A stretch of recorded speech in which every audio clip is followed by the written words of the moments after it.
some earlier work that I did with my then PhD student, Jie.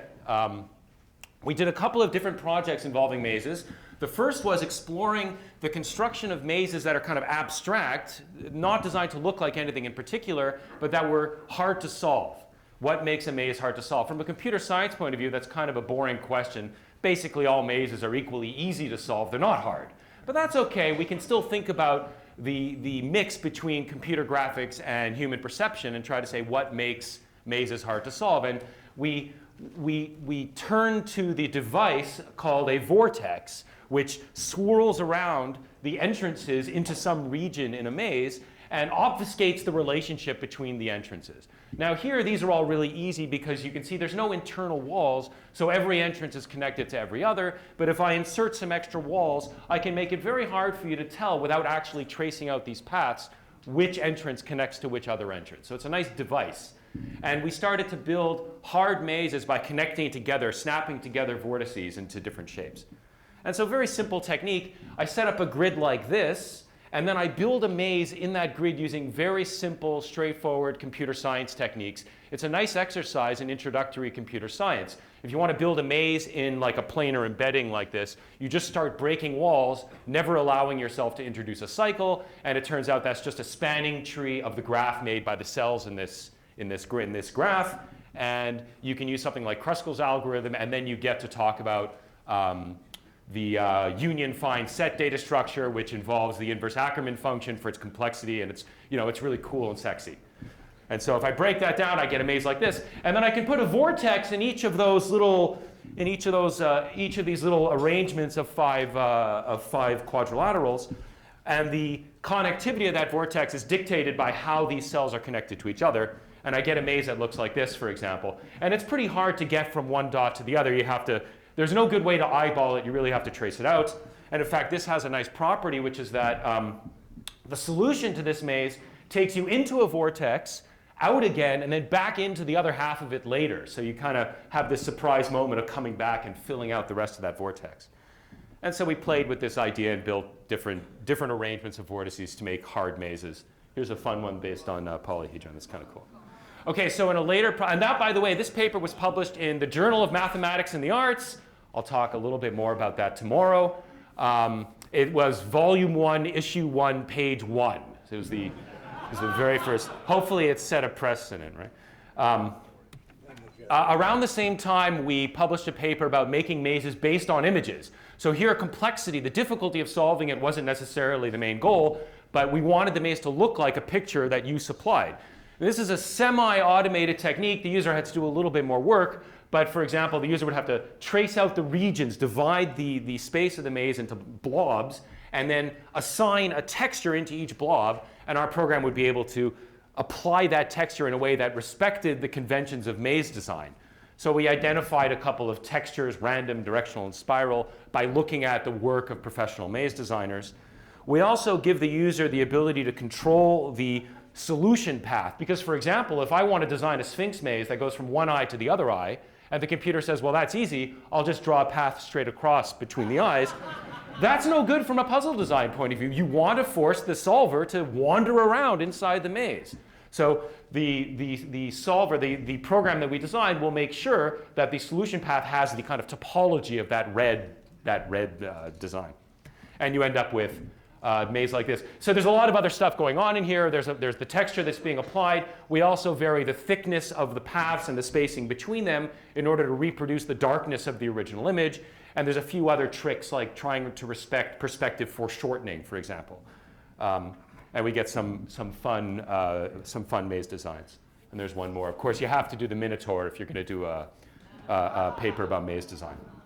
Okay, that brings me up to the present day, or rather, about a year ago at this time, I was contacted by a person who manufactures housewares who had gotten involved in a new manufacturing project. He wanted to design a toy for children based on the idea of a reconfigurable maze. So his idea was very simple. It was, can you make me 4 little square tiles, each of which has a fragment of maze on it, such that I can move the 4 tiles around into any 2x2 configuration and rotate them possibly, and get a whole bunch of different mazes, right? Because then you can have the 4 pieces of plastic in a box that says, it's 8,000 mazes in one, or however many, I haven't decided, mazes in one. And that turns out to be an interesting challenge, right? How do I give you these 4 units that can then be composed into any number of different things, all of which are somehow maze-like, whatever that means? Well, you quickly discover, I mean, you got to reduce this down to kind of a nice abstract mathematical problem, which is what I ended up doing. So you discover quickly the actual shape of the walls, the maze, doesn't really matter so much for the purposes of analyzing this problem. What really matters is just if I'm going to assume that I have a square tile with an entrance in the center of each edge, of course that was a decision I made, that's not necessarily a requirement, then what really matters is how the entrances are connected to each other. So if you look at this one quickly, you see that in the center diagram, you see that the left entrance is connected to the top entrance, the right entrance is connected to the bottom, and nothing else is connected to anything else.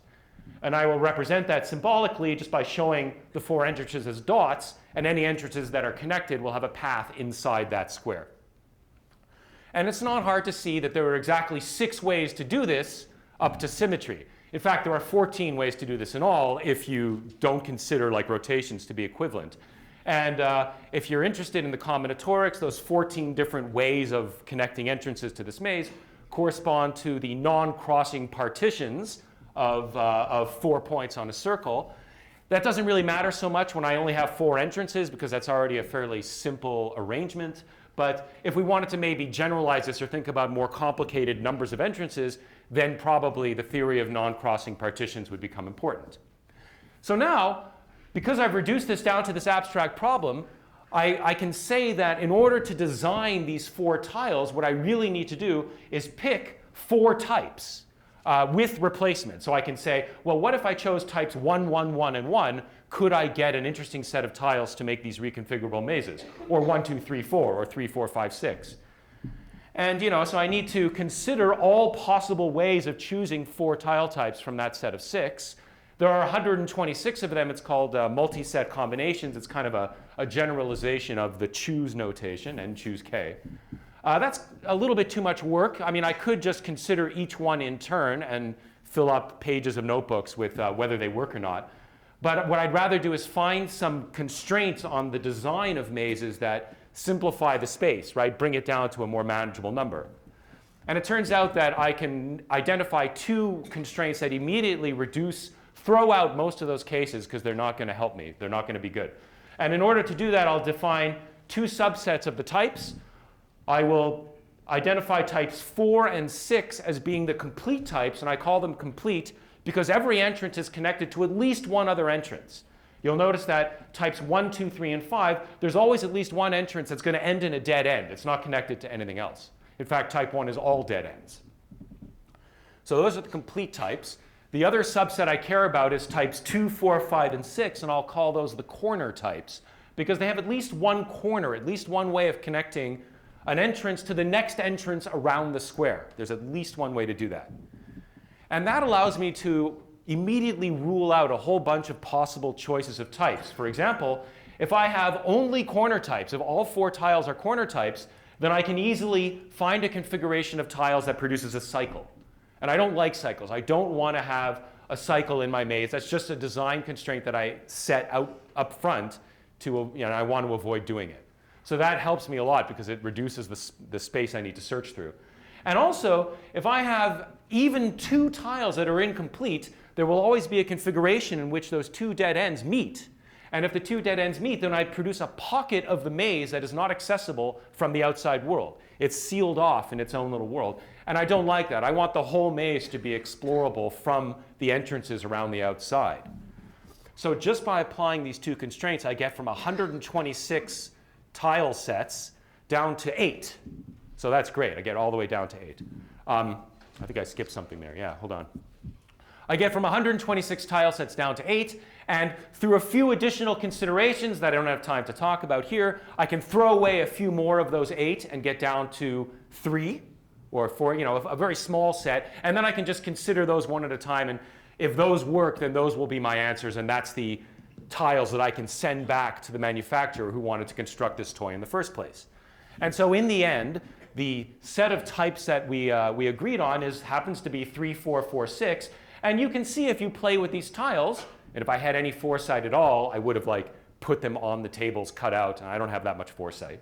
if you play with these tiles, you see that it's reasonably maze-like and kind of nice. It's not exactly like a maze the way we think of it, because there's always 8 entrances around the outside of this 2x2 grid. So you have to say what the rules are going to be for solving this, right? You can't just say go from the start to the end, because that's not well defined. And so you have to say something like, find a path from any entrance that takes you to an entrance on a different tile. And there's always going to be at least one of those, and it's reasonably interesting if you're a kid trying to solve a maze. So there's 4, once you know that, you just design the mazes and you're done. And here's just 4 possible configurations of those 4 tiles, just to show you what it might look like. And here, I don't have the final toy finished, unfortunately, but here's the result of one prototype, a photograph that was sent to me by the manufacturer. The idea is that this is printed as like lines of plastic, and you push it down into the sand at the beach, and you do that 4 times, and then you can trace out the path with your finger in the sand. So it looks like it's going to be a fun toy. I hope to see the prototype at some point. Anyway, so hopefully that was interesting to you, and if you want to get in touch with me, that's my address. Thanks.